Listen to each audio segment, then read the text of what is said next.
शिवराज भूषण. प्रकरण एक. मी जिजा. लेखक कवी भूषण. सादरीकरण डॉक्टर भूषण शानभाग. मी जिजा. भाग चौथा.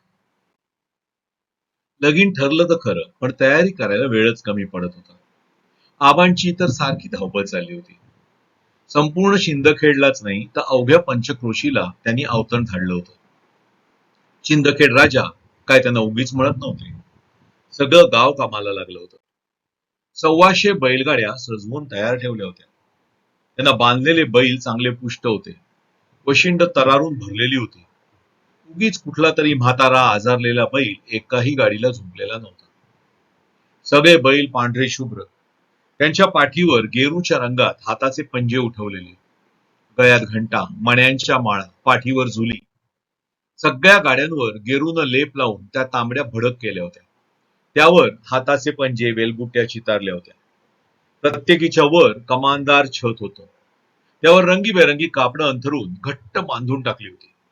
प्रत्येक बैलगाडीत मऊ मऊ बैठक अंथरली होती. आल्या वरातीच्या स्वागताची जय्यत तयारी होती. अशा 4 वाराती आरामात उतरतील इतका शिंदखेडचा वाडा मोठा होता. तरीही जवळच्या पवारांच्या वाड्यात जानवसा ठेवला होता. आपल्या भरगच्च मिशांना पीळ देत पवार काका सगळ्यांची सोय गैरसोय जातीनं बघत होते. रुखवताला टोपल्या भरभरून मिठाया ठेवल्या होत्या. नक्षीदार जरीकामाचे शेले, भरजरी कापड, मीनाकाम केलेल्या अत्तरदाण्या, धूपदाण्या, गुलाब पाण्याचे भरलेले टोप, पानांनी भरलेली तबक, जवळच्या मुरादाबादी पिगदाण्या काय विचारू नका. वऱ्हाड्याच्या जेवणाची सोय करायला 50 बकऱ्यांचा कळप मागील दारी बांधून ठेवला होता. शिवाय ताजे पदार्थ बनवायला आचार्यांची फौज तयारच होती.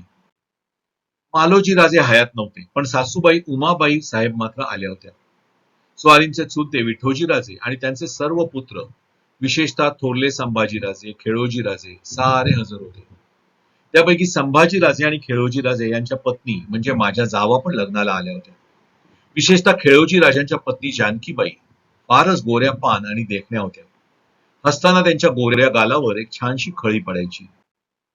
वऱ्हाड वेरूळहून यायचं म्हणजे 6-7 दिवस तरी लागणार होतेच. वेरूळहून औरंगाबाद, जालना मार्गे प्रवास. दिवाळी उलटल्यानंतर लग्नाचा मुहूर्त असल्यानं थंडी जाणवायला लागली होती. येणाऱ्या वऱ्हाडाची कुठेही गैरसोय होऊ नये म्हणून आबांनी अगदी शेकोटीच्या लाकडांपासून पिण्याच्या पाण्यापर्यंत सगळ्याची व्यवस्था वाटेतल्या मुक्कामांच्या ठिकाणी करून ठेवली होती. वेरूळहून निघालं की दौलताबाद, औरंगाबाद, करमाड, बदनापूर, जालना, नाव्हा आणि शिंदखेडा अशा टप्प्यांवर आपले नोकर चाकर पाठवून येणाऱ्या मंडळींना कुठल्याही मुक्कामावर काहीही कमी पडता कामा नये अशा सक्त आज्ञा त्यांना देऊन ठेवल्या. लग्न तर वाजत गाजत झालं आणि जाधवांची माहेरवाशी मी भोसल्यांच्या घरची सून झाले. स्वारी मालोजी राजांचे म्हणजे थोरल्या राजांचे थोरले पुत्र असल्यानं मानानं मात्र मीच मोठी सून होते. सासूबाई उमाबाई साहेब तर मला म्हणायला देखील, बाई ग, या शहाजीला इतकी वर्ष कसं तरी सांभाळलंय. ही भोसल्यांची मंडळी म्हणजे नुसता पारा आहे बघ, पारा. हातात आलासा वाटतो तितक्यात निसटून जातो. दुसरीकडे गेलेला दिसतो. आता तू आलीस म्हणजे भोसल्यांचं कुळ आता तुझ्या हातात आहे. पाठवणीच्या वेळी आबा खूप रडले. त्यांना रडताना मी याच्या आधी कधीच पाहिलेलं नव्हतं. त्यांच्या डोळ्यातलं पाणी खळत नव्हतं. रडत रडत मला म्हणाले, पोरे, अगं तुझ्या पायानं या घरात लक्ष्मी आली. आता किती दिवस राहते ते पाहायचं. मी त्यांची किती समजूत काढायचा प्रयत्न केला, पण ते रडतच होते. स्वारी बरोबर मी सासरी आले खरं, पण स्वारींचा पाय काही घरात ठरत नसे. अगदी आपाप्रमाणेच ते सुद्धा सतत लढाईत व्यग्र असत. मालोजी रावांचा थोरला म्हणून त्यांच्याकडे मामंजींची जहागीर चालूच होती. पण आता पुणे, सुपे इत्यादी 12 परगणे त्यांच्याकडे होते. मध्ये माझे दीर शरीफजी राजे यांचं पण लगीन लागलं. माझी जाऊ दुर्गाबाई. मंडळी फार चांगली होती. दुर्गाबाईंची तर माझी चांगलीच गट्टी जमली. दुर्गाबाई मला म्हणाल्या, जाऊबाई आपलं काम घर सांभाळायचं आणि आपल्या धन्यांचं काम पाचशाया सांभाळायचं.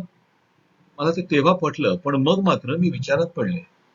घर आपण सांभाळतो ते आपलंच असतं, पण मग दुसऱ्याची पाचशाही आपण कशाला सांभाळत बसायची? इथल्या माणसांची काळजी इथलं माणूस घेईल की हे बाहेरचे? मनात विचार आला खरं, पण केव्हा तरी मी तो तसाच दाबून ठेवला. म्हटलं राग रंग बघून कधीतरी स्वारींच्या डोक्यात हे सोडायला हवं. भोसल्यांच्या घरात सुख अगदी भरून वाहत होतं. पण म्हणतात ना, दृष्ट लागायला वेळ लागत नाही, तसंच झालं. निजामशहाच्या दरबारात नेहमीप्रमाणे सरदार जमले होते. तिथे सरदार खंडागळे आपल्या हत्तीवरून आले होते. त्यांचा हा हत्ती एकदम उंच आणि धिप्पाड होता. अत्यंत शुभ शकुनी होता. सरदारांचा हा निशाणाचा हत्ती. खंडागळे सरदारांनी एक शान म्हणून त्याला बाळगला होता. एवढा उंच हत्ती इतर कोणाकडेच नाही, याचा त्यांना अभिमान होता. वर आणखीन त्याला लढाईसाठी शिकवून तयार केलेला. पण दरबार संपता संपता काय झालं कोणास ठाऊक, पण हा हत्ती पिसाळला. एका सैनिकाच्या हातातला भाला खेचून घेऊन त्यानं तो गर गर फिरवायला सुरुवात केली. खंडागळे म्हणजे विठोजी राजांचे जवळचे मित्र. या हत्तीला काबूत आणण्याचा माहूत आटोकाट प्रयत्न करत होता, पण तो आवरत नव्हता. त्यानं जाधवांकडच्या 2 स्वारांना पायाखाली चिरडून मारलं. आणखीन सोंडेतला भाला फेकून एकाला ठार केलं. हे पाहून दत्ताजी दादा चिडला. तलवार उगारून तो पुढे झाला. माझे धीर संभाजीराजे त्याला सांगू लागले, हत्तीस मारणे गरज नाही. पण तो मत्त हत्ती काही आवरत नव्हता. हे पाहताच शेवटी दत्ताजी दादानं एका घावात त्या प्रचंड हत्तीची सोंडच छाटली. हत्ती ओरडत ओरडत थोडं धावला आणि खाली पडून मेला. पण हे पाहून खंडागळे आणि संभाजीराजे दोघेही संतापले. आपल्या मित्राचा शकुनाचा हत्ती असा मारलेला पाहून संभाजीराजे मागचा पुढचा विचार न करता दत्ताजीवर तुटून पडले. थोड्याशा झटापटीवर सारा मामला निपटला असता, पण दुर्दैवानं दादाचा पाय कुठेतरी चुकला आणि संभाजी दादाचा घाव तलवारीवरून निसटून सरळ त्याच्या मानेवर आदळला. तलवारीचं टोक गळ्यात घुसलं आणि माझा दादा दादा कुठेही न बघता यमराजाच्या दरबारात निघून गेला. पुढं काय सांगू? हत्ती खंडागळ्यांचा, त्यानं मारली 2 नोकर माणसं आणि त्यावरून संभाजी भोसल्याच्या हातून लखुजी जाधवरावांच्या मुलाचा दत्ताजी जाधवाचा वध झाला. हे आबांना कळताच ते पण तिथं आले आणि त्यांनी संभाजी राजांवर हल्ला चढवला. थोड्या अवधीतच त्यांनी संभाजी राजांना ठार केलं. माझी जाऊ विधवा झाली.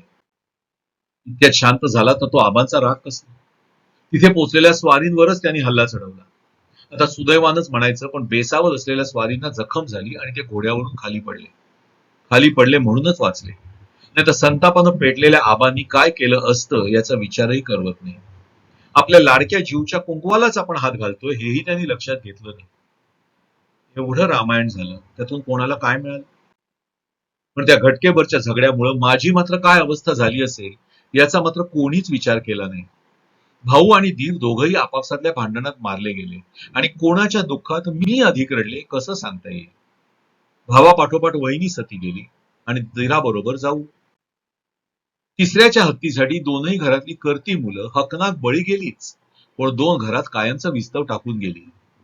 मी रडत होते, पण आसू पुसायला दोन्हीकडचं एकही माणूस फिरकलं नाही. माहेरच्यांना मी भोसले झाले होते आणि सासरचे मला जाधव म्हणत होते. मला दोन्हीकडचं दुःख असेल असं कोणालाच वाटत नव्हतं. स्वारींनी मात्र माझी साथ सोडली नाही. हो, त्या घटनेनंतर माझं माहेर मला बंद झालं. ते होणारच होतं. पण निदान मला शत्रूची मुलगी म्हणून वागवलं गेलं नाही, हे केवळ स्वारीमुळे. पण त्यातून विठोजी राजांच्या मुलात आणि स्वारीत थोडासा दुरावा आला, हेही खरंच. या घटनेच्या जरा अगोदर मला एक मुलगा झाला होता, पण तो जगला नाही. शेवटी काय, बाळंतपण म्हटल्यावर बाळ आणि अंत दोन्हीची तयारी ठेवावीच लागायची. खरं म्हणजे मातोश्री उमाबाई साहेबांनी माझे तेव्हा खूप लाड केले होते. भोसले घराण्याचा मोठा वंशज होता तो, पण काय करणार. तशी पण 10तली 7 नेहमीच जात. पुन्हा काही दिवसांनी मी गरोदर राहिले. यावेळी मातोश्री उमाबाई साहेब माझी जास्तच काळजी घेत होते. याही वेळी मला मुलगाच झाला.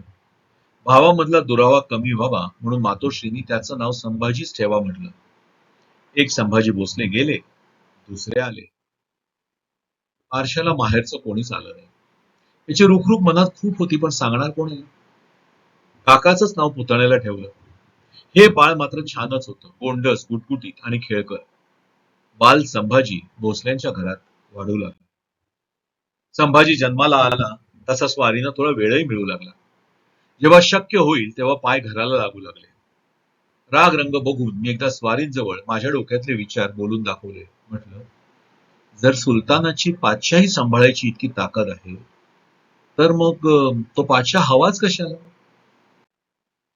आपण आपली पाचशेही का निर्माण करू नये? निदान आपल्या लेखी सुना तरी निर्भयपणे राहतील. हवेत कोणाला आहे मोगल आणि शहा? सारी राज्य चालणार मराठ्यांच्या जोरावर. सगळ्या लढाया करणार मराठे, मरणार मराठे आणि राज्य करणार परके. त्यापेक्षा एका मराठी माणसानंच इथलं राज्य का चालवू नये? आणि ते म्हणाले, राणी सरकार, अगदी माझ्या मनातलंच बोललात बघा. मी सुद्धा हाच विचार करतोय. पण आज तुमच्या मुखानं साक्षात देवी भवानीच बोलली असं वाटतंय. हा नक्कीच उजवा कौल आहे. पाहू. प्रसंग पाहून कसं काय करायचं ते पाहू. त्यांनी जे म्हटलं ते मनावर घेतलं असं मला जाणवलं. 3-4 दिवसातच ते पुन्हा एकदा म्हणाले, मी एवढी वर्ष सुलतानाच्या चाकरीत घालवली, पण संभाजीला मात्र या गुलामीतून दूरच ठेवलं पाहिजे. त्याच्यासाठी एक स्वतःचं राज्य निर्माण हवं. स्वतःचं राज्य हवं. स्वतःचं राज्य. स्वराज्य. स्वराज्य. मला तो शब्द खूपच आवडला. आवडली गोष्ट. सबस्क्राईब केलंय? हा. पुढची गोष्ट पुढच्या भागात. भेटू लवकर.